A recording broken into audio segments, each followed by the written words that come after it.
अब मदरसे ज्यादा से ज्यादा बड़ा काम कुरान खानियों के लिए रह गया है, बस उससे ऊपर मदरसों का कोई मेयार अब नहीं रहा, सिर्फ कुरान खानियों तक। और अगर आप कुरान खानी में गए तो आप उनके नजदीक अच्छे हैं। अगर आपने कुरान खानी उनके घर में नहीं की, उनकी मर्जी के मुताबिक खत्मात नहीं पढ़े, तो फिर आपका वजूद ही बेकार है, आप कुछ नहीं है। बस ये है मदरसे। और फिर घर घर मदरसे खुलने का जो एक आम रिवाज इस वक्त हो गया। हमारे बड़े उलमा ने ये एक अपने लिए समझिए एक तरह का ठेका लेके रखा है कि जिसकी जितनी बड़ी पगड़ी होगी वो उतना ज्यादा मदरसे खोलेगा जाकर। संगे बुनियाद रोज हर महल्ले में संगे बुनियाद हो रही है। और पगड़ियां पहन के आज सारे नक्शबंदी बन रहे हैं, रातों रात नक्शबंदी। नक्शबंदी की ऐसी फैक्ट्री हो गई है कि नक्शबंदी से नीचे कोई रहने को तैयार ही नहीं। और एक ऐसा फैशन दे दिया नौजवानों को कि उसको पगड़ी पहनने का तो पता चल गया, लेकिन पगड़ी से थोड़ा सा नीचे आंख क्या है उसको पता नहीं है, कान क्या है उसको पता नहीं है, जुबान और इसकी जिम्मेदारियां क्या है उसको पता नहीं है। फिर ये दिल जो है, ये दिल कैसा होना चाहिए उसको कुछ पता नहीं है। हाथ के काम क्या है, पाँव के काम क्या है, उसके वालिदैन के साथ सलूक, उसके बड़े भाइयों के साथ सलूक, छोटे भाइयों के साथ सलूक, उसका पड़ोसियों के साथ सलूक, उसकी कमाइयाँ, उसकी आमदन, उसकी खर्च, उसकी पूरी जिंदगी की एक्टिविटीज क्या है उसको कुछ पता नहीं। अपनी अपनी मसाजिद में एक वक्त तालीम करें। दरसे कुरान का अगर मयार है लोगों के अंदर, दरसे कुरान देकर उनको अपनी अपनी जुबान में समझाया जाए। अगर हदीस समझने की सलाहियत है उनको दरसे हदीस दीजिए। कोई ना कोई ऐसी तालीम उनको कीजिए जिससे उनके इल्म और ईमान में इजाफा होता रहे। और फिर वही बातें वो अपनी जुबान में घरों में ले जाएं। और फिर हर महीने तमाम मर्दों का एक इज्तिमा कीजिए और उनके सतह उनके मेयार की बात कीजिए। औरतों को महीने में एक बार बुलाइए, स्कूल कॉलेज की बच्चियों को एक बार बुलाइए। इस तरह से हम चारों तरफ से माहौल बनाने की जब कोशिश करेंगे तो उस माहौल के बाद उन तरबियती प्रोग्राम्स के बाद अब अगर खुशी आएगी शादी जैसी तो वो पहले आपसे पूछेंगे, इमाम साहब शादी आई है कैसे करें। वसहबिही वमन तबिअहुम बिइहसान इला यौमिद्दीन, अम्मा बाद। अऊज़ु बिल्लाहि मिनश शैतानिर रजीम, बिस्मिल्लाहिर रहमानिर रहीम। व इन ततवल्लौ यस्तब्दिल कौमन गयरकुम सुम्मा ला यकूनु अमसालकुम। सदक़ल्लाहुल अज़ीम। वक़ाल नबी सल्लल्लाहु अलैहि वसल्लम मन आलिमा बिमा आलिमा वरसहल्लाहु इल्मा मा लम यअलम औ कमा क़ाल नबी सल्लल्लाहु अलैहि वसल्लम।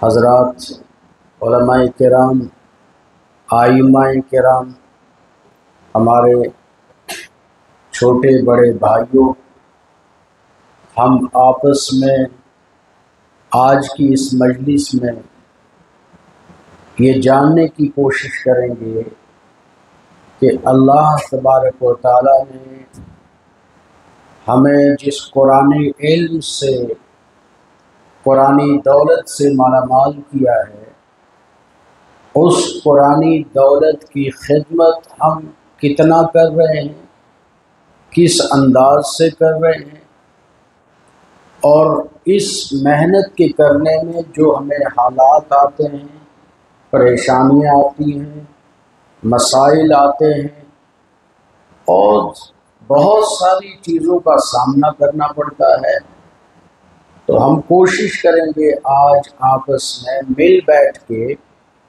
कि इन हालात का मुकाबला करते हुए इस माशरे में कि जो माशरा कुरान को इज्तिमाई तौर से छोड़ने के लिए तैयार है, बल्कि छोड़ चुका है।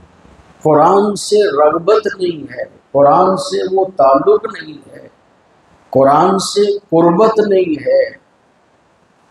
जिस महल्ले बस्ती आबादी में हम लोग रह रहे हैं, वहाँ उस महल्ले के 100% घर, वालिदैन, औलाद, बेटा बेटी, बहू और बच्ची कुरान से कोई ताल्लुक़ ही नहीं, कुरान की ज़रूरत ही महसूस नहीं कर रहे हैं।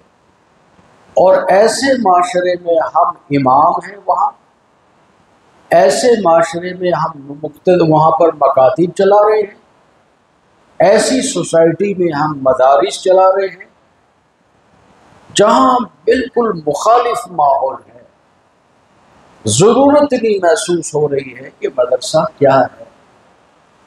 हाँ, उसी सोसाइटी में वहाँ की बस्ती आबादी के लोग, वही औरतें मर्द सारे अपने बच्चों के लिए English medium school, coaching centre, tuition centre और न जाने सब कुछ करने के लिए तैयार हैं। वहाँ पैसे की कोई कमी नहीं है, वहाँ जो कहा जाए वो किया जाता है, पैसे की किल्लत वहाँ नहीं है। लेकिन जहाँ कुरान का मसला आएगा, मस्जिद का मसला आएगा, मकतब का मसला आएगा, वहाँ पर पैसा निकालना मुश्किल हो जाता है, क्योंकि उसकी अजमत नहीं है हमारे नज़दीक, उसकी अहमियत नहीं है हमारे नज़दीक। तो आप खुशकिस्मत हैं इस दौर में, आप अपने आप को कमतर ना समझें, आप अपने आप को कमज़ोर ना समझें, आप अपने आप को दबा हुआ ना समझें, बल्कि आप हीरा हैं, इस अंधेरे के उजाले हैं आप। जहाँ आंधियाँ चल रही हैं, उस आंधियों में इस कुरान का चिराग जलाने वाले आप हैं। चारों तरफ से हवाएं और फिजाएं मुखालिफ हैं, कोई करीब आने को तैयार नहीं है, कोई साथ देने को तैयार नहीं है, कोई आपको अलग से मकतब का कमरा देने को तैयार नहीं है, आपके मकतब का कोई माविन बनने को तैयार नहीं है, आपको कोई सही मशवरा देने वाला भी नहीं है। आप अकेले पड़ जाते हैं, आपकी तनख्वाहों का कोई इंतजाम नहीं है और किसी की उसको फिक्र नहीं पड़ी है। मस्जिदों की कमेटियां अगर हैं तो वो रिटायर्ड और टाइड तबका है, रिटायर्ड भी है और टाइड भी है, थका हुआ बेहोश है, उसको कोई ज़रूरत नहीं है। उसको अपनी सदारत चाहिए और मिंबरी चाहिए, उसके बाद उसको मस्जिद से कोई लेन देन नहीं है। या ज़्यादा से ज़्यादा जुमा का चंदा उनको जमा होना चाहिए, ना उस चंदे से मस्जिद के इमाम का कोई वास्ता है और ना कोई मकतब के निज़ाम की फ़िक्र है। जबकि मस्जिद का सदर जो था वो खादिम था, मस्जिद का नौकर था। सदर के माने प्रेसिडेंट के नहीं, सदर के माने नौकर के, खादिम के, गुलाम के। सदर के माने मस्जिद में झाड़ू मारने वाला, सदर के माने बैतुल खला साफ करने वाला, सदर के माने वुज़ू खाने साफ करने वाला, सदर के माने 5 वक्त अज़ानी देने वाला, सदर के माने सुन्नत और शरीयत का पाबंद, सदर के माने उसके घर में ऐसा शरई निज़ाम, ऐसा दीनी माहौल, ऐसा माशरा उसके घर में बन जाए कि वो सदर फिक्र करे क्या पूरे महल्ले बस्ती आबादी में मेरे घर जैसा माहौल कैसे बने। वो घर घर जाके जार पार करे, एक एक घर के बच्चे जवान बुजुर्ग को उठाकर मस्जिद में लाए। सदर के माने हकीकी मस्जिद की आबादी की फिक्र करने वाला, और यही काम सारी कमेटी और मेंबरों का होना चाहिए। लेकिन वहाँ देख लीजिए आप, सदर इस वक्त मस्जिदों के आइमा के साथ, उलमा के साथ क्या कर रहे हैं।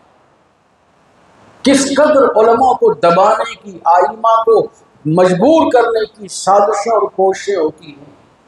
हर मस्जिद में 2-4 आदमी बैठे हैं जो इमाम को निकालना चाहते हैं, इमाम से दुश्मनी मोल लेके रखी हुई है। ऐसे हालात में भाइयों, आपका एक कितना बड़ा इम्तिहान है। ये अल्लाह का इनाम है कि आप इमाम हैं, आप हाफिज हैं, आप आलिम हैं, आप मकतब चला रहे हैं, आप इस उम्मत की नौजवान नस्लों की फिक्र कर रहे हैं, उम्मत की तामीर और तरक्की चाहते हैं, इनकी भलाई चाहते हैं, इनकी दुनिया और आखिरत बनाना चाहते हैं। तो ये आपके लिए बड़ा इम्तिहान है। और फिर इस इम्तिहान में हालात आना लाजिम है। हालात आएंगे, मुश्किलात आएंगी, तंगियाँ आएंगी, इनका मुकाबला करना है, डट कर मुकाबला करना है, घबराना नहीं है, डरना नहीं है, मायूस नहीं होना है। इन हालात में हुजूर अकरम सल्लल्लाहु अलैहि वसल्लम का जो तरीका कार रहा है कि जब ऐसे हालात पैदा हों तो अल्लाह की तरफ मुतवज्जे हो जाना, अल्लाह की तरफ मुतवज्जे होना, 2 रकात नमाज पढ़ना, सलातुल हाजत, सलातुल तौबा, और अल्लाह से इस्तिग़फ़ार, अल्लाह से ज़ारपार, और नाम ले के जो ज़्यादा आपको सताते हैं, परेशान करते हैं, उनका नाम ले के रात की तन्हाई में दुआएं शुरू कर दें। क्योंकि जनाब मोहम्मद रसूलुल्लाह सल्लल्लाहु अलैहि वसल्लम ने भी हज़रत अबू बकर को मांगा था अल्लाह से, हज़रत उमर को मांगा था अल्लाह से। तो मांग मांग के जब इनके नाम की दुआएं आप करेंगे तो इंशाअल्लाह आपकी दुआओं का असर हवाओं और फिजाओं में फैलेगा, और फिर वो हवाएं और फिजाएं रात सोते इनके कानों में उसका असर पहुंचेगा, और ये सुबह उठकर आपके गुलाम बनेंगे, आपके खादिम बनेंगे, आप जो चाहेंगे वो ये करने के लिए तैयार हो जाएंगे। हमें बेदार होना पड़ेगा, हमें जागना पड़ेगा, हमें सुस्ती छोड़नी पड़ेगी, हमें काहली छोड़नी पड़ेगी, हमें बिल्कुल 24 घंटे चाक व चौबंद होशियार हम वो हैं। हमारा तारुफ वो है कि हमारे जेबों में कुछ नहीं होता है, लेकिन दिल में बहुत कुछ होता है, दिल में बहुत कुछ होता है। और दिल में सबसे ज़्यादा उलमा और आइमा के दिलों में अल्लाह और उसके हबीब सल्लल्लाहु अलैहि वसल्लम की मोहब्बत होती है, उनकी अजमत होती है, उसका अदब होता है, उसका पास लिहाज होता है। तो अल्लाह और अल्लाह के नबी की मोहब्बत जब दिलों में घर कर जाती है, फिर उन्हें किसी चीज़ की ज़रूरत नहीं पड़ती। जब अल्लाह साथ होता है तो फिर गैरुल्लाह की ज़रूरत नहीं है, किसी सदर वदर कमेटी की कोई ज़रूरत नहीं है। बराह रास्त अल्लाह का हाथ आप पर, अल्लाह की तरफ से शफ़क़त आपके लिए फरिश्ते दुआएं करते हैं। न जाने कैसी मासूम गरीब बेवाएं यतीम बच्चे आपके लिए दुआएं करते होंगे, जिसका हमें एहसास भी नहीं है। न जाने आपके लिए कहाँ कहाँ दुआएं होती होंगी। हमें अपने रुख को सही करने की ज़रूरत है कि हमारे पाँव कहीं किबले से हटकर तो नहीं है, हमारी फिक्र इस काम में कहीं साले है या साले नहीं है, नेक ख्वाहिशात और जज्बात हमारे हैं या नहीं है। हमने अपनी फिक्र खुद करना है। अल्लामा इकबाल ने कहा है, अपने मन में डूब कर पाजा सुरागे जिंदगी। अपने मन में अपनी जिंदगी का पता ढूंढ ले कि तेरा दिल कहाँ है। अपने मन में डूब कर पाजा सुरागे जिंदगी, जिंदगी का राज ढूंढने की कोशिश कर। अपने दिल से पूछ, अपने दिल से कि तू क्या कर रहा है, सही कर रहा है या गलत कर रहा है। और फिर जब अपने मन से, अपने दिल से पता चल गया कि मैं क्या हूँ, मैं क्या कर रहा हूँ, मुझे क्या करना चाहिए, क्या मैं वो कर पा रहा हूँ या नहीं कर पा रहा हूँ, तो फिर कहा अपने मन में डूब कर पाजा सुराग जिंदगी, तू अगर मेरा न बनता न बन, अपना तो बन। हम किसी के लिए कुछ नहीं कर सकते अगर हम अपने जज्बात को, अपनी ख्वाहिशात को, अपने ईमान को, अपने यकीन को, अपने दिल का ताल्लुक अल्लाह से इतना मजबूत कर लें कि हमें किसी की परवाह ही ना हो। हम बादशाह बन के सोएं, बादशाह बन के उठें। माल और दौलत की कोई कमी हमारे नज़दीक नहीं होनी चाहिए, कोई हैसियत नहीं हमारे नज़दीक। हज़रत थानवी अलैहिर्रहमान ने बेहश्ती ज़ेवर में लिखा है, बदकिस्मती आज बेहश्ती ज़ेवर पढ़ाने वाला है ही नहीं कोई। पहले ज़माने में निसाब तालीम औरतों का सिर्फ घर में कुरान के बाद बेहश्ती ज़ेवर था, यही पढ़ाया जाता था। हर माँ की गोद में बच्चे के अलावा कुरान और बेहश्ती ज़ेवर होता था। और उस बेहश्ती ज़ेवर में हज़रत थानवी अलैहिर्रहमान ने एक जगह लिखा है, सीम व ज़र की चमक बस देखने की बात। सीम व ज़र, सोने चांदी माल दौलत, ये सारी चीज़ें जिसकी बड़ी हिर्स से, हवस से, तमा है, लालच है, हर दिल में इसकी लालच। हज़रत थानवी लिख रहे हैं, सीम व ज़र की चमक बस देखने की बात है, 4 दिन की चांदनी और फिर अंधेरी रात। थोड़े दिन की चमक लगती है अच्छी, है ना। शादी पे जेवरात देते हैं महर में, वो सब तो औरतें भी खुश, रिश्तेदार भी खुश, सारे खुश आते हैं, बड़ा चमक रहा है सोना, है? लेकिन वो थोड़े दिन के बाद होता है, उसके बाद सब ठंडा माहौल पड़ जाता है। आज देख लिए, आज माशरे में एक आलिम की शादी हो, एक आलिमा की शादी हो, मदरसे के पढ़े हुए तालिबे इल्म की शादी हो, मदरसे की पढ़ी हुई बच्ची तालिबा की शादी हो, हमने वही रस्में अभी तक पकड़ रखी हैं जो ज़माना जाहिलियत से चल रही। हम खुद भी उन रस्मों को छोड़ने तोड़ने के लिए तैयार नहीं है। बारात का तस्वुर शरीयत में कहीं नहीं है, लेकिन हम पीछे हटने को तैयार नहीं है। दूल्हे का इतना चमक धमक लेके चलना, कहीं शरीयत से उसका सबूत नहीं है कि निकाह के लिए ज़रूरी आपको कि ऐसा अमामा, ऐसी टोपी, ऐसी शेरवानी, ऐसा चमक धमक हो, कहीं सबूत नहीं है शरीयत में। शरीयत तो कहती है कि बस नाफ से नीचे और घुटने से नीचे तक, अगर यहाँ ये ढका हुआ है तो निकाह हो जाता है। तो अगर इतना सारा मसला ही निकाह के लिए है, तो ये बाकी क्या हो रहा है, क्यों हो रहा है? शादी की बातचीत के लिए 25 आदमी जा रहे हैं, फिर पक्की बात करने के लिए 30-30 जा रहे हैं, फिर सब के लिए सूट जा रहे हैं, पैसा जा रहा है, न जाने क्या हो रहा है, खाना पक रहा है, इतने इंतजामात हो रहे हैं। क्यों ये सारी चीजें?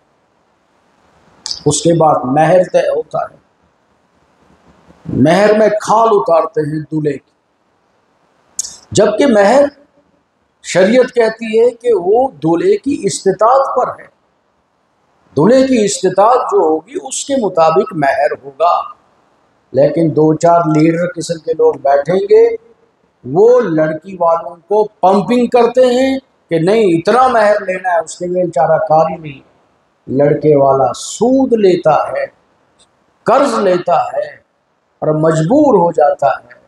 उसके बाद फिर महर का सारा सामान जमा होता है, लड़की के सूट बूट कपड़े जमा होते हैं, फिर दूल्हे राजा अपने साथ 40-50-100 आदमियों को लेके चलते हैं और लड़की की अटैची भी साथ जाती है, उसके कपड़े साथ जाते हैं, उसका महर साथ जाता है।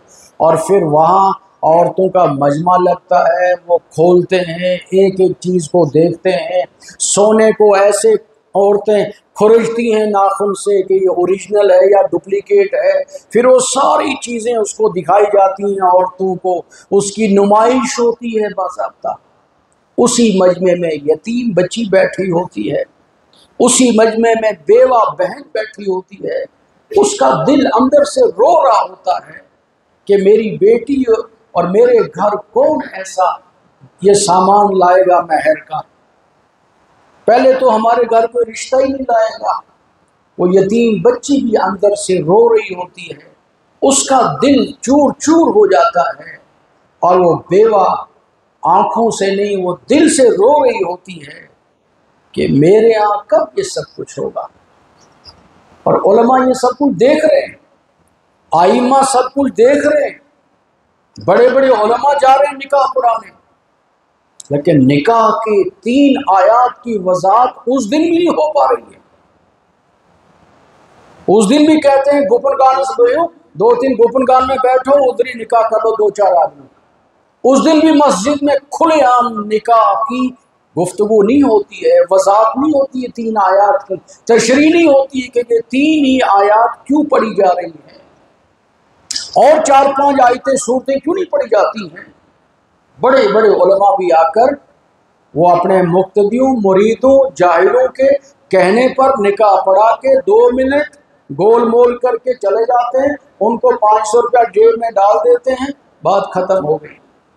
उससे पहले जो करते थे वो खुद करते रहेंगे, इस शादी के बाद जो उनको करना है वही तबाही वो करते रहेंगे। फिर बारात जब जाएगी वो तमाशे, फिर लड़की को लेके जब जाएंगे उस वक्त जो हंगामे होते हैं, रात 3-3 बजे बारातें जा रही हैं वादी में, रात 3 बजे वादी में बारातें वापस जा रही है दुल्हन लेकर, और क्या हंगामे होते हैं, ढोल नाच है। इन दिनों जो पिछले दिनों जंग चल रही थी, लोग जान पे आई हुई थी उनकी, उस वक्त भी हमारी शादियां हुई हैं, ढोल नाच गाने के साथ चल रही थी, कोई परवाह नहीं है। मौत और हयात का कोई मतलब और कोई मकसद ही नहीं रहा। और फिर हर मकान में एक ऐसा हाल जरूर है जो नाचने के लिए रखा हुआ है, वो बना ही इसलिए हर मकान की तीसरी मंजिल का हाल कि उसमें सिर्फ नाच चलेगा, शादी के दिन डांस चलेंगे हफ्तों पहले से, औरतें बुढ़ियां भी नाचेंगी, बूढ़ियां भी नाच रही हैं, वो भी पीछे नहीं हट रही हैं, जवान भी नाच रही हैं, गीत गाने हो रहे हैं, और हम इसको देखते रहें, हम इसको बर्दाश्त करते रहें, तो फिर हमारे ये निज़ाम मदारिस, निज़ाम मकाते, हमारा उलमा होना, हमारा हुफाज होना, और हम कौम के अमीर और उम्मत के बहुत बड़े मुअज़्ज़ज़ तबका, फिर हमारा वजूद क्या है। तो भाइयों, इसकी फिक्र, ये एहसास कि ये बिदात, ये खुराफात, ये तवहुमात, इस तरह की ज़िंदगी हमारे माशरे में अगर हो रही होगी तो आइंदा आने वाली नस्लें इसको लाजिम समझेगी कि हाँ, शादी से पहले 10 दिन और शादी के 10 दिन बाद तक ढोल नाच गाना बिल्कुल ज़रूरी है। अच्छे खासे दीनी ज़ौक़ शौक़ और जहन रखने वालों के घर में तीसरी मंजिल पर आप देखिए, वहाँ ढोल गाने बजाने के लिए अलग स्पेशली रखे हुए, अपने ला के रखे पहले से, ये ज़रूरत है। इसलिए तो आइंदा आने वाली बेटे और बेटियाँ ये लाजिम समझेंगे कि शादियों का जो प्रोसेस है वो यही है जो हमने देखा, दावतों का सिस्टम यही है जो हम देख रहे हैं। फिर मरने के मौके पर, मौत पर जो हमारे यहाँ लंगर लग जाते हैं, वाजवान लग जाते हैं, और हम सब उसमें शरीक होते हैं। फिर कुरान खानी हम ही करते हैं, जाकर हम ही खत्मात पढ़ते हैं, नजर न्याज करते हैं, और फिर हमें 50 रुपये मिलता है, हम खुश होकर निकल जाते हैं। लानत फेंक डालिए ऐसे पैसे पर, बाइकआउट कर दीजिए, नहीं ऐसी शादियां हमें चाहिए, नहीं ऐसे निकाह हमें चाहिए, नहीं ऐसे मौत के मौकों पर हम जाएंगे जहां ये सब कुछ हो। क्या कुरान इसीलिए रह गया है? क्या मरने वाले के लिए कुरान पढ़ लें? कुरान की बेहुरमती नहीं है, कुरान की हकारत नहीं है। इधर जब तक वो जिंदा थे, बचपन से आज तक कुरान पढ़ने को तैयार नहीं, कुरान समझने को तैयार नहीं, उसका तर्जुमा नहीं पढ़ा, उसकी तशरीह नहीं पढ़ी, उसकी तफसीर नहीं पढ़ी, कुरान की हकीकतें नहीं समझी, और मरने के बाद अब कुरान खानी करने के लिए मकतब के बच्चे, मकतब का उस्ताद, मदरसे वाले पहुंच जाए। अब मदरसे ज्यादा से ज्यादा बड़ा काम कुरान खानियों के लिए रह गया है, बस उससे ऊपर मदरसों का कोई मेयार अब नहीं रहा, सिर्फ कुरान खानियों तक। और अगर आप कुरान खानी में गए तो आप उनके नज़दीक अच्छे हैं। अगर आपने कुरान खानी उनके घर में नहीं की, उनकी मर्जी के मुताबिक खत्मात नहीं पढ़े, तो फिर आपका वजूद ही बेकार है, आप कुछ नहीं है। बस ये है मदरसे। और फिर घर घर मदरसे खुलने का जो एक आम रिवाज इस वक्त हो गया। हमारे बड़े उलमा ने ये एक अपने लिए समझिए एक तरह का ठेका लेके रखा है कि जिसकी जितनी बड़ी पगड़ी होगी वो उतना ज़्यादा मदरसे खोलेगा जाकर। संगे बुनियाद रोज हर महल्ले में संगे बुनियाद हो रही है। और पगड़ियाँ पहन के आज सारे नक्शबंदी बन रहे हैं, रातों रात नक्शबंदी। नक्शबंदी की ऐसी फैक्ट्री हो गई है कि नक्शबंदी से नीचे कोई रहने को तैयार ही नहीं है। और एक ऐसा फैशन दे दिया नौजवानों को कि उसको पगड़ी पहनने का तो पता चल गया, लेकिन पगड़ी से थोड़ा सा नीचे आंख क्या है उसको पता नहीं है, कान क्या है उसको पता नहीं है, जुबान और इसकी जिम्मेदारियां क्या है उसको पता नहीं है। फिर ये दिल जो है, ये दिल कैसा होना चाहिए उसको कुछ पता नहीं है।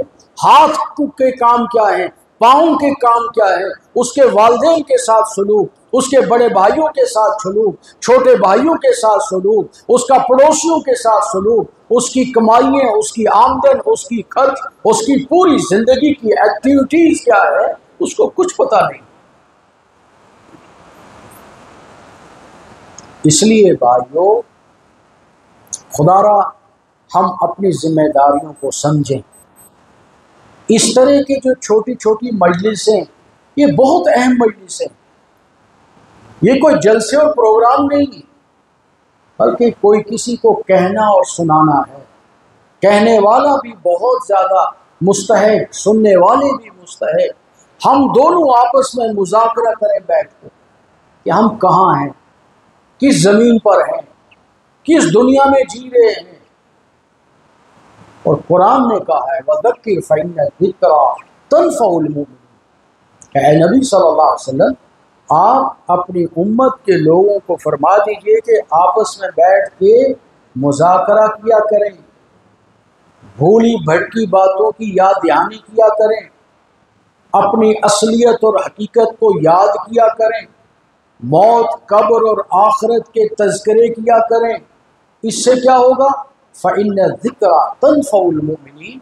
ऐसी याद दहानी की गुफ्तगू से ईमान वालों को फ़ायदा पहुँचेगा। हम भी अब मदरसों में बैठ के मौत को भूल ही चुके हैं, इतने सख्त दिल हो चुके हैं। मौत वौत का कोई पता हमें नहीं है, आखिरत का पता कुछ नहीं है, मैदान महशर में अल्लाह के सामने जवाबदेही कुछ पता नहीं है। हम शायद इसको भूल गए हैं कि कुरान कहता है वम्ताज़ुल यौमा अय्युहल मुजरिमून। ये किसके लिए? ये हम सब के लिए है, पूरी उम्मत मुस्लिमा के लिए है, पूरी इंसानी बिरादरी को कहा गया है। जो भी इस धरती पर, इस जमीन पर आया है, जिसके अंदर सांस लेने की सकत और हिम्मत है, ये उन सब को कहा गया है वम्ताज़ुल यौमा अय्युहल मुजरिमून। कल क़यामत के दिन इम्तियाज किया जाएगा, फर्क किया जाएगा, अलग अलग किया जाएगा, गिरोह बंदियाँ होंगी, सब बंदियाँ होंगी और हिसाब किताब होगा। उस वक्त इंसान तड़पेगा, तरसेगा, उस वक्त कहेगा अफसोस या वैलताना मा ली हाज़ल किताब, अपनी तबाही और बर्बादी के गीत गाएगा। ये सिर्फ आवाम के लिए नहीं है, हमारे लिए और ज़्यादा बेहतर तरीके से इस चीज़ को कहा गया है। तो उलमाए किराम, मेरे भाइयों, आप हजरात बहुत ज़्यादा फ़िक्रमंद हूँ। और फ़िक्र जो है वो असास है, बुनियाद है इन दीन के कामों के लिए। अरब तबलीग में निकलते हैं तो उनकी जो पूरी गुफ्तगू होती है वो फ़िक्र पर होती है, और उनकी पूरी तवज्जो फ़िक्र दिला दी जाती है। और वो कहते हैं फिक्र हो असासुद्दावत, फिक्र जो है वो दावत की, अल्लाह की तरफ आने की बुनियाद है। हम असल में यहाँ तक खा जाते हैं और खा के सो जाते हैं, फिर हमें नींद भी नहीं खुलती। मुक्तदी जगाते हैं आके मस्जिद में, उठो अजानें हो गई हैं। हम ऐसे भी इमाम हैं, और माशाल्लाह वो भी इमाम हैं जो तहज्जुद गुजार हैं, जो सुन्नतों के पाबंद हैं, जो इशराक पढ़ते हैं, चाश्त पढ़ते हैं, अव्वाबीन पढ़ते हैं, सलात तौबा पढ़ते हैं, सलातुल हाजत पढ़ते हैं, जिक्र करते हैं, दुआएं करते हैं, इबादतें करते हैं, और उसी में मशगूल रहते हैं और अपने अल्लाह से मांगते रहते हैं, और अल्लाह उनकी ज़रूरियात को पूरा करता है। हम कहीं खुश्क मिजाज ना बने रहें, हम कहीं खुद सुन्नत और शरीयत से दूर ना रहें, जिसके नतीजे में लोगों के दिलों में हमारी मोहब्बत ही नहीं पैदा हो पा रही। मोहब्बत दोनों तरफ से होगी, उधर से भी होगी, इधर से भी होगी। दोनों तरफ से जब मोहब्बतें हो जाएंगी तो उसका रिजल्ट बहुत अच्छा निकलेगा। हमें लोगों के दिल जीतने हैं, उसके लिए हमारे पास हथियार नवाफिल और सुनन की पाबंदियां हैं। जितनी सुन्नत की पाबंदियां होंगी उतना नवाफिल पर इंसान आएगा, जितना नवाफिल पर होगा उतना ज़िक्रुल्लाह की तौफीक मिलेगी, और जितना ज़िक्रुल्लाह करेगा उतना तौबा व इस्तिग़फ़ार करेगा, और जिस कदर इस्तिग़फ़ार करता रहेगा अल्लाह का कुर्ब हासिल होगा, अल्लाह का ताल्लुक़ हासिल होगा। अल्लाह फिर फरिश्तों के ज़रिए से मुक्तदियों को कहलाएगा, जाओ मेरा बंदा अकेला है, तने तना है, उसकी 85 ज़रूरियात हैं। अल्लाह फिर उन ज़रूरियात को पूरा करवाता है। और दूसरी चीज़ है माना आमिला बिमा अलीमा वरसाहुल्लाहु इल्मा मा लम यालम, कि अल्लाह का अता करदा इल्म, अल्लाह ने जितना हमें इल्म दे रखा है उस पर अमल शुरू कर दें, और इतना अमल करें कि जो कुछ पढ़ा है, जितना हमें आता है उस पे हम अमल शुरू कर दें। अल्लाह के नबी की गारंटी है वरसाहुल्लाहु इल्मा मा लम यालम, अल्लाह मालिक बना देगा, वारिस बना देगा, वो हकीकतें दिलों में डाल देगा, वो नुक्ते, वो मेन पॉइंट्स अल्लाह दिल में डालकर जुबानों से कहलाएगा, जिसको कभी किसी किताब में पढ़ा नहीं, किसी कान ने सुना नहीं, और कभी जहन में वो बातें नहीं आई, अल्लाह वो बातें कहलवाएगा। शर्त है अता करदा इल्म पर अमल। हम अमल शुरू कर दें, पढ़ाई के साथ अमल शुरू करें, पढ़ने के साथ अमल शुरू करें, और अपनी अपनी मसाजिद में एक वक्त तालीम करें। दर्स कुरान का अगर मयार है लोगों के अंदर, दर्स कुरान देकर उनको अपनी अपनी ज़ुबान में समझाया जाए। अगर हदीस समझने की सलाहियत है उनको दर्स हदीस दीजिए। कोई ना कोई ऐसी तालीम उनको कीजिए जिससे उनके इल्म और ईमान में इजाफा होता रहे, और फिर वही बातें वो अपनी ज़ुबान में घरों में ले जाएं। और फिर हर महीने तमाम मर्दों का एक इज्तिमा कीजिए और उनके सतह, उनके मेयार की बात कीजिए। औरतों को महीने में एक बार बुलाइए, स्कूल कॉलेज की बच्चियों को एक बार बुलाइए। इस तरह से हम चारों तरफ से माहौल बनाने की जब कोशिश करेंगे तो उस माहौल के बाद, उन तरबियती प्रोग्राम्स के बाद, अब अगर खुशी आएगी शादी जैसी तो वो पहले आपसे पूछेंगे, इमाम साहब शादी आई है कैसे करें। हम उनको अपने साथ जोड़ें तो सही, पहले हम उनको इस काबिल उनका जहन बनाएं कि हम आपके सारे मसाइल का हल जानते हैं, आपकी तमाम मुश्किलात का हल हमारे पास है। हम वो अहलियत साबित करें। हम आपको राय दे सकते हैं, एक अच्छा बिजनेसमैन, एक अच्छा मुलाजिम, एक अच्छा ताजिर, एक अच्छा नौकर, एक अच्छा गुलाम, एक अच्छा बेटा, एक अच्छी बेटी, कहीं भी आप जाइए, किसी बड़े ओहदे पे जाइए, किसी बड़ी कुर्सी पर बैठिए, हम उसके पॉइंट्स आपको बताएंगे, उसका राज बताएंगे, वो जिम्मेदारियां आपको बताएंगे। इस तरह से आप वालिदैन के दिल जीतने में अगर कामयाब हो जाएंगे, कुरान उनके ज़हन और दिमाग में आप बिठा देंगे, कुरान का थोड़ा थोड़ा तर्जुमा उनको सुना देंगे, कुरान के अल्फाज के नुक्ते उनको समझा देंगे, तो फिर उनको समझ में आएगा कि इमाम साहब ने हमें जहाँ बहुत कुछ पढ़ाया वहाँ ये भी पढ़ाया कि फस्अलू अहल ज़िक्र इन कुंतुम ला तअलमून। उस वक्त ये कहेंगे कि हाँ, इमाम साहब ने तो हमें पढ़ाया था कि जानने वालों से, अपने उलमा से, आइम्मा से पूछो जो तुम नहीं जानते हो, जिसका तुम्हें इल्म नहीं है, जिसकी तुम्हें मालूमात ही नहीं, वो अपने उलमा से पूछो, अपने इमाम साहब से पूछो। तो फिर वो अपने आइम्मा से अपने ज़िंदगी के मसाइल, हलाल हराम, जायज़ नाजायज़, हक नाहक, उशर ज़कात सदक़ात, खेती बाड़ी, फल फ्रूट, मेवा जात, पानी वाली खेती, बगैर पानी की खेती, बारिश वाली खेती, इन सारे उसूल शरीयत को फिर वो आपके पास समझने के लिए आएंगे। फिर वो अपनी बच्ची की ज़िंदगी भी आपसे पूछेंगे, मेरी बच्ची की ज़िंदगी, मेरी बीवी की ज़िंदगी, मेरे भाइयों के हुकूक, वरासत, उसके अपने भाइयों के हुकूक, भतीजों के हुकूक, बहनों के हुकूक, भांजों के हुकूक, फिर वो हुकूक आप समझाएंगे, समझ आएंगे। आज तो ज़मीनों के एक एक फुट के झगड़े भाई भाई में चल रहे हैं और बच्चे परेशान। बच्चों को दिली लगाओ था चाचाओं के साथ, लेकिन इतनी सारी इंच 2 इंच मरला 2 मरला की ज़मीन से घरों में जंग खड़ी है, मुकदमेबाजी हो रही है, या भाई मर गया छोटे भाई खड़े हो गया। ये आम है, इसे घर घर है इसे।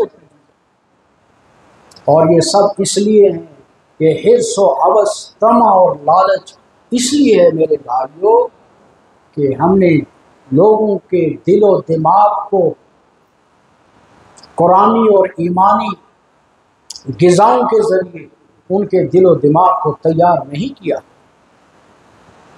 उनको आमादा नहीं किया शरीयत के मसाइल और शरीयत की रोशनी में ज़िंदगी गुजारने के तरीक़ा कार उनको हम नहीं समझा पाए, जिसके नतीजे में वो एक अलग जीना जी रहे हैं, हम अलग जीना जी रहे हैं। इसलिए अब इतनी दूरियां हमारी आवाम से हो चुकी हैं कि वो हमारा रास्ते पे चलने का हक भी छीनना चाह रहे हैं कि अब इस इमाम को, इस मौलवी साहब को रास्ते में जीने का कोई हक ही नहीं है, माशरे और सोसाइटी में इसका कोई किरदार ही नहीं है। वो हमें साइकिल पर भी देखना नहीं चाह रहे हैं। हम सफ़ेद कपड़े अच्छे पहने, साफ सुथरे धोकर, उसको भी वो देखना नहीं चाह रहे हैं। और फिर हम स्कूटी पे आ जाएं, बाइक पे आ जाएं, गलती से 4 व्हीलर पे आ जाएं, तो फिर तो हमारा जीना ही मुश्किल। हालांकि याद रखिएगा, ये जो इस तरह की बातें करने वाले होते हैं, ये कभी मदारिस के, मकातिब के, आपके आइमा उलमा के माविन नहीं होते हैं। इनको अल्लाह ने खाली बातें करने के लिए रखा होता है। और अल्लाह जब किसी को महरूम करने पे आता है, ज़ाय करने पे आता है, तो उसकी ज़ुबान को लगा देता है कि तू बोल जो चाहे बोलना चाहती है। और उलमा की खिदमत करने वाले, उलमा से मोहब्बत रखने वाले वो चंद लोग होते हैं। वो खामोश मोहब्बत करते हैं, वो दिखलावा नहीं करते। वो चाहते हैं कि हम इमाम साहब को गाड़ी दें, वो चाहते हैं इमाम साहब को बाइक दें, वो चाहते हैं हम इमाम साहब को साइकिल स्कूटी दें, वो चाहते हैं इमाम साहब की पार्किंग की जगह सबसे ऊंची जगह हो। और वो चंद लोग होते हैं और वो दिखलावा नहीं करते हैं, वो खामोशी से आपकी खिदमत करते हैं। वो रात की तन्हाई में आपके घर आकर कुछ ना कुछ ताउन करते हैं। वो चंद गिने चुने लोग होते हैं, बाकी अक्सर तनकीद करने वाले होते हैं, तज़किरे करने वाले होते हैं, जो कभी भी आपके मुखलिस नहीं बन सकते। वो अपनी औलाद के भी मुखलिस नहीं होते। जो उलमा पर उंगलियां उठाते हैं, आइमा पर उंगलियां उठाते हैं, मकातिब पढ़ाने वाले इस दौर में, महंगाई के ज़माने में, मुश्किलात और बेरोज़गारी के ज़माने में कुरान को 50 रुपये में पढ़ा रहे हैं, तो फिर इनसे बड़ी किसी की आह और बददुआ नहीं लगी। अगर इनको भी परेशान किया जा रहा होगा तो आपकी आहें लगेंगी, उनकी नस्लें खत्म हो जाएंगी। कुरान के दुश्मन उनकी नस्लों में पैदा होंगे जो आपको रुलाएंगे, सताएंगे, तंग करेंगे, जो आप पर तोहमत इल्जामात लगाएंगे, जो आपको हकीर समझेंगे। इसलिए आप अपना वजूद साबित कीजिए पहले अल्लाह के नज़दीक। हम सारे न जाने किन किन इलाकों से, किन किन गांव देहातों से, किन किन बिरादरियों बस्तियों से, ये अल्लाह का इंतखाब है जो अल्लाह ने हमें उठाया, चुन के भेजा मदारिस में। हमने हिफ्ज़ किया, आलिम बने, और अब अल्लाह मुख्तलिफ इलाकों में हमें भेज रहा है। हमारा रिज्क अल्लाह ने फैला के रखा है, न जाने कहाँ का पानी हमारे मुकद्दर में है। और उसके बाद भी अगर कोई हमारे साथ छेड़छाड़ करे, उसके बाद भी कोई हमें मजबूर करे, तो उसका वजूद ही फिर दुनिया में एक बड़ा बोझ होगा। वो अपनी औलाद के लिए भी बड़ा बोझ होगा। उसकी बीवी भी कभी उसकी मुखलिस नहीं होगी। उसकी बीवी उसको रुला के रखेगी घर में। जो आइमा और उलमा और मकातिब के असातिज़ा को मस्जिदों में और मकातिब में तंग करेगा, उसकी बीवियाँ उसको उंगलियों पे नचाएंगी, उसका जीना हराम कर देंगी, उसकी नींद खत्म कर देंगी, उसके घर में बेबरकतियाँ आएंगी, कभी बरकत नहीं होगी। रिज़्क़ के रास्ते बहुत होंगे लेकिन वो तंग और बंद होते दिखेंगे उसको। और उसके रिज़्क़ में ऐसी बरकत नहीं होंगी कि वो अल्लाह के नाम पर 100 रुपया नहीं दे पाएगा। हाँ, अल्लाह के नाम पर खर्च करने वाला मुतवस्सित तबका है, गरीब तबका है, मजदूर तबका है, कमज़ोर तबका है, जिसका 50-100 रुपया लगता है, खर्च होता है, और उसी से ये दीन के किले आगे चल रहे हैं, उसी से दीन जिंदा हो रहा है। कुरान के पढ़ने और पढ़ाने का वो अल्लाह ने अभी भी बरकरार इन्हीं गरीबों को रखा हुआ है। तो ऐसे हालात में हमारी दोहरी जिम्मेदारी बनती है कि हम ऐसे लोगों का मुकाबला इखलास से, लिल्लाहियत से, अदब से, एहतराम से, शौक़ से, ज़ौक़ से और बड़े हिल्म से, बुर्दबारी से, नरमी से, सब्र व तहम्मुल से इनका मुकाबला भी करें, और साथ साथ अल्लाह से उसकी तौफीक और ताईद को भी खूब मांगें कि अल्लाह तेरा शुक्र है इस दौर में तूने हमें ये मौका दे दिया। इस खिदमत करने का जो जज्बा है वो तूने हमारे दिलों में पैदा किया। इस काम के लिए अल्लाह आपने हमें लगा लिया, वरना अगर आप हमें इन कामों पर ना लगाते न जाने कहाँ। और याद रखिएगा, अगर मदारिस के फारिगीन, मदारिस के फारिग तलबा और तालिबात, मदारिस के फारिगीन बच्चे और बच्चियाँ बहुत बासलाहियत होकर भी अगर वो इन दीन के कामों में नहीं लगे, अपने आप को नहीं लगाया और इनसे जी चुराया कि कौन इस मुसीबत में पड़ेगा, लोग तंग करते हैं, लाम तान करते हैं, छोड़ो हम नहीं ये काम करेंगे, तो कुरान का अटल ऐलान है, व इन ततवल्लव यस्तब्दिल कौमन गैरकुम सुम्मा ला यकूनु अमसालकुम।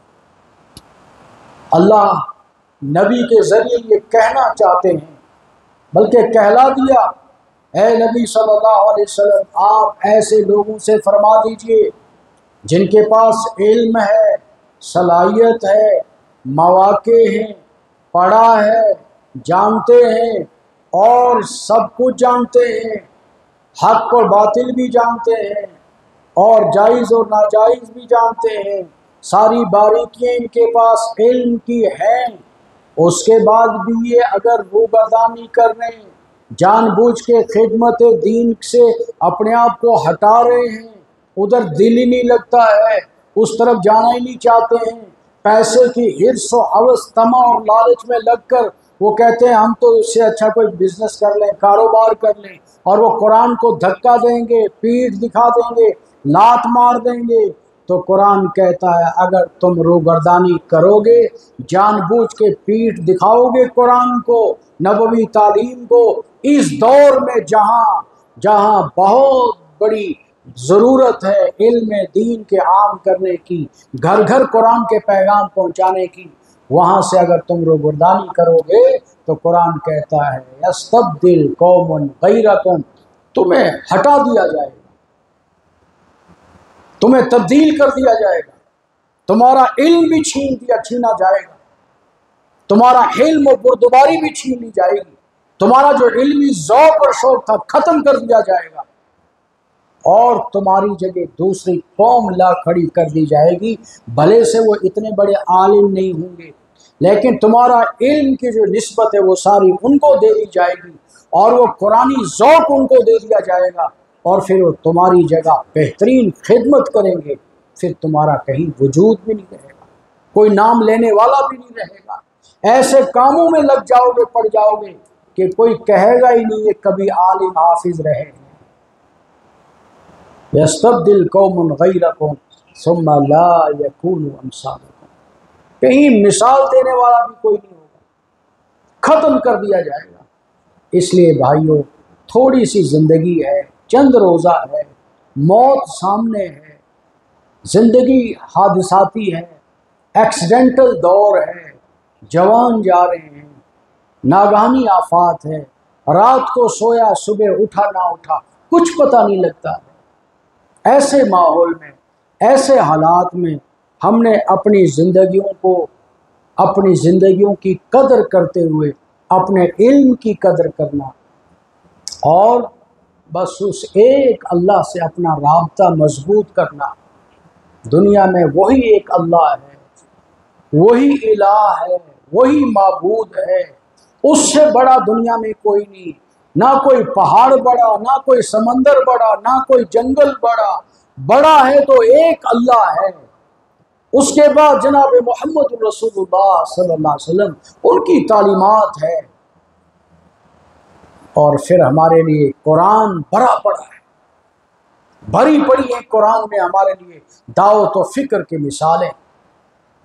बड़ा ज़ख़ीरा है कुरान में, अल्लाह के तालीम और अल्लाह के नबी की तालीमात के जो ज़ख़ीरे हैं वो ज़ख़ीरे भी भरे पड़े हैं हम सब के लिए। बस हम पूरा फोकस उन पर दें, पूरी तवज्जो उन पर दें, अपनी भी फ़िक्र करें, अपने बच्चों की फ़िक्र करें, अपनी बेटियों की फ़िक्र करें, वालिदैन की कदर करें और अपने माशरे, सोसाइटी, रिश्तेदारों की कदर करें, अपने ससुराल की भी फ़िक्र करें, अपनी अहलिया पर जुल्म ना करें। औरतों पर बहुत जुल्म है इस वक्त, कतन औरतों पे जुल्म ना करें, उनको भी अपनी ज़िंदगी जीने दीजिए, उनकी भी अपनी ख्वाहिशात हैं, उनके भी अपने जज्बात हैं और वो भी चाहती हैं दुनिया में चंद दिन अच्छे से रहें। उनको दबाया ना जाए, उनको मजबूर ना किया जाए, ज़्यादती ना हो उनके साथ, बल्कि उनको भी अपनी प्राइवेसी दीजिए, उनको मजबूर मत कीजिए।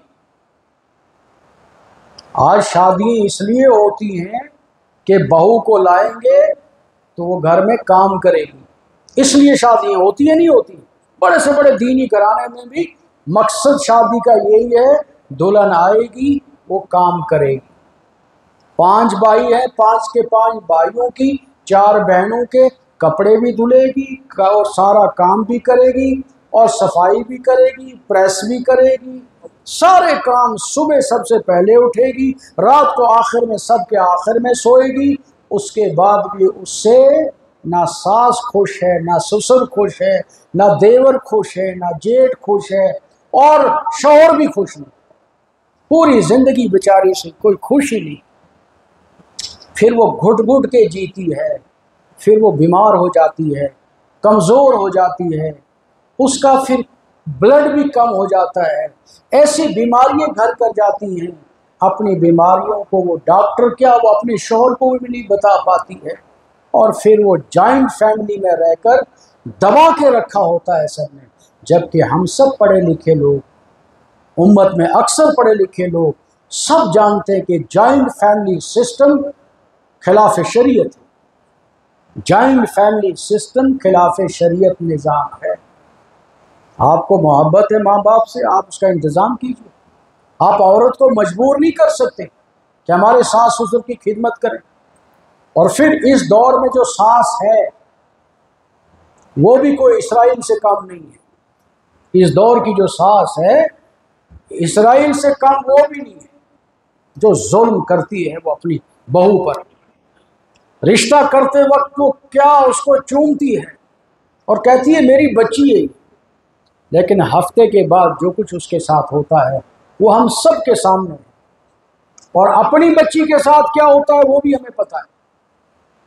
यही सास अपनी बेटी के साथ क्या सलूक करती है, और बेगानी बेटी बच्ची जिसके माँ बाप ही यहाँ नहीं है, जिसको निकाह के जरिए बता दिया गया था कि बस अब तेरा यहाँ कुछ नहीं है, एक जिंदा डेड बॉडी जा रही है निकल कर। उस माँ बाप को भी तसल्ली हो गई कि अब ये हमारी बच्ची नहीं, अब ये वहाँ जो माँ बाप है उनकी बच्ची है। तो वहाँ वो माँ बाप फिर माँ बाप नहीं बनते, वो सास बन जाती है। और सास ऐसा दरोगा बन जाती है जो टॉर्चर करती है 24 घंटे उस बच्ची को, उसका जीना हराम कर देती है। बेचारी को फिर उसके पेट के बच्चे पर उसके गम का और परेशानी और टेंशन का असर पड़ता है, वो बच्चा भी कमज़ोर हो जाता है, बच्चे की ज़िंदगी भी निढाल हो जाती है, दूध सूख जाता है उस माँ का, वो सेहतमंद नहीं रह सकती, उसको गम खा जाते हैं, उसकी नींदें हराम हो जाती हैं। और फिर बेटा करे क्या, अपनी माँ को क्या करे और सास को क्या कहे, अपनी माँ को क्या कहे और बीवी को क्या कहे, एक बड़ा इम्तिहान है। तो आप आइमा उलमा का जो तबका है उसको दोनों तरफ से तलवारें हैं, दोनों तरफ से तलवारों के बीच में जी रहा है। आपको आवाम भी नहीं छोड़ेगी और खवास भी नहीं छोड़ेगी, अपने भी आपके पीछे हैं, पराए भी आपके पीछे हैं। थोड़ा सा मसला होगा आपकी अहमियत अजमत सब खत्म हो जाएगी। हाफिज साहब इमाम साहब का जो रुतबा है वो खत्म हो जाएगा, थोड़ी सी खिलाफ मिजाज कोई बात उनके हो गई फिर आप खत्म, कोई वैल्यू आपकी नहीं रहेगी। इसलिए इन हालात में हमने मुकाबला करना है, मेहनतें करनी है, कोशिशें करनी है, इमाम होने की हैसियत से एक एक मुक्तदी की फ़िक्र करनी है, और इमाम होने की हैसियत से मुक्तदियों की औरतों पर, मुक्तदियों की बेटे बेटियों पर, बच्चियों पर, उनकी कमी खुशी में, उनके आमदन में, उनके खर्च में आपको भरपूर तवज्जो देनी है। उनको समझाना है कि आपको अल्लाह ने रिस्क दिया है, इसका मतलब इसको ज़ाय और करना, फजूल उड़ाना नहीं है, इसको सही रुख देना है, सही तरीके पर इसे रखना है। पड़ोसियों के हुकूक, रिश्तेदारियों के हुकूक, बिरादरियों के हुकूक, शादी ब्याह को तरीके, शादी ब्याह और गमी खुशी के मौक़ों पर हम दीन को समझें, शरीयत को समझें, सहाबाए किराम की ज़िंदगियों को, सहाबियात की ज़िंदगियों को, बहादुर ख़वातीन इस्लाम की ज़िंदगियों को, ताबईन और तबे ताबईन की ज़िंदगियों को, औलिया किराम की ज़िंदगियों के, उनके मिशन को समझने की ज़रूरत है। वरना मसलकों और जमातों की जंगों ने हमें और तबाह कर दिया। मसलक की जंग, जमात की जंग, याद रखिएगा। अभी ईरान इसराइल के जो जंग चल रही थी, है भी अभी भी, उसके पीछे यहूद अभी भी कोशिश कर रहा था मसलकी रंगत देने की। चूँकि ये सारे मसलक जमातों में जो उम्मत को तकसीम किया गया है, इसका जो बैकग्राउंड है, इसके जो पीछे जहनियत है, वो इस्लाम दुश्मन कुव्वतें, ताकतें हैं, यहूद है, हुनूद है, इसराइल जैसे लोग हैं जो डिवाइड एंड रोल की पॉलिसी चाहते हैं। मुसलमानों को तकसीम करके रखो, इनकी मस्जिदें तकसीम करो, इनके मसलक तकसीम करो, इनको झगड़ों में डाल दो, इनको इंतशार करवा दो, इनको लड़वाओ आपस में, देवबंदी बरेलवी बना दो, जमात इस्लामी अहले हदीस बना दो, हनफी सुन्नी मस्जिदें बना दो, हाँ, और अहले हदीस गैर अहले हदीस मस्जिदें बना दो, इनको तकसीम कर दो, इनके अंदर कहीं भी इत्तेहाद मत रहने दो, इनको मुत्तहद ना रहने दो, इनको अल्लाह के लिए, खालिस अल्लाह के लिए, अल्लाह की रस्सी को मजबूत होने ना दिया जाए, बल्कि ये बिखरे रहें, मुंतशिर रहें, ये एक तस्बीह के दाने ना रहें, बल्कि तस्बीह टूट कर बिखर जाए। इनकी असल बुनियादी जो रूहानी कुव्वत और ताकत है, इत्तेहाद, इखलास, हमदर्दियाँ, मोहब्बतें, वो ख़त्म हो जाएं। ये कोई किसी के जानी दुश्मन बने, थोड़ी थोड़ी लड़ाइयों पर हाथ यहाँ बांधे या हाथ यहाँ उठाएं या हाथ यहाँ रखें, आमीन जोर से कहें या आहिस्ता कहें, हाँ 8 रकात पढ़े या 20 रकात पढ़े और लड़वा के रखो इसी में। और किस पे खड़ा होना है? कद कामत सला पे खड़ा होना है या हय्या अला सला हय्या अल फलाह पे खड़ा होना है? इसी में लड़वा के रख दिया।